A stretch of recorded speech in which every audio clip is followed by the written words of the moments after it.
In this tutorial video, we're going to look at using the cutter compensation option in the advanced machining module. Please note the cutter compensation option can only be added to profile toolpaths in the software.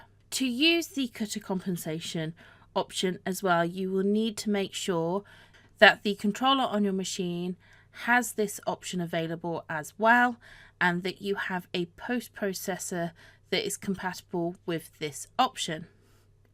Cutter compensation is a CNC programming technique that adjusts the toolpath to account for the physical dimensions of the tool diameter on your machine. This ensures that the dimension of the final part that you cut out on your machine matches the design accurately, even if the tool size varies to the tool you have selected for that toolpath in the software, for example, due to wear on the tool or setup differences. This would allow you to run the same toolpath several times without having to go back into the software to change the tool size if the tool you were using has a slightly different diameter.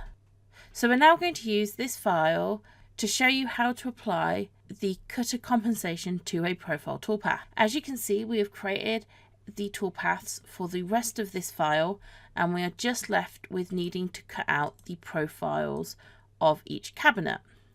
So I'm going to go in to the profile toolpath. I want the cut depth to be the material thickness, which is 0.75 in this file, and we're going to use this 1/4 inch end mill here. Now you will need to make sure you have the show advanced toolpath option selected in the profile toolpath, so we can go down to the leads option here. So if we select the leads option in the profile toolpath, you can see here that we have the option to select the cutter compensation. So we would need to select this option here. Now, as you can see, this has automatically added a lead in and out to the toolpath. When using the cutter compensation option, you will need to have a lead in and lead out for the toolpath, and this would need to be at least the diameter of the tool you are using. So in this example, as we are using a 1/4 inch end mill tool, we will need to at least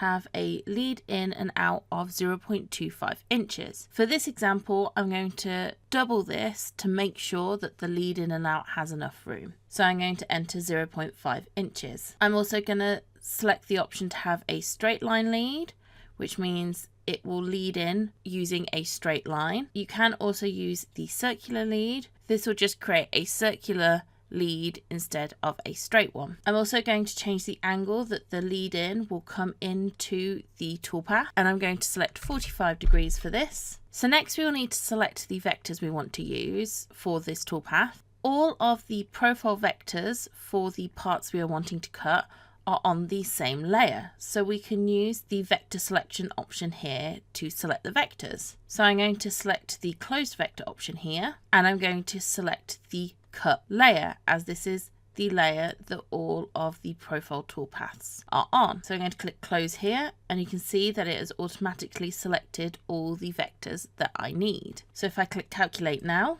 and you can see here that it has created the lead ins and outs on the profile toolpath.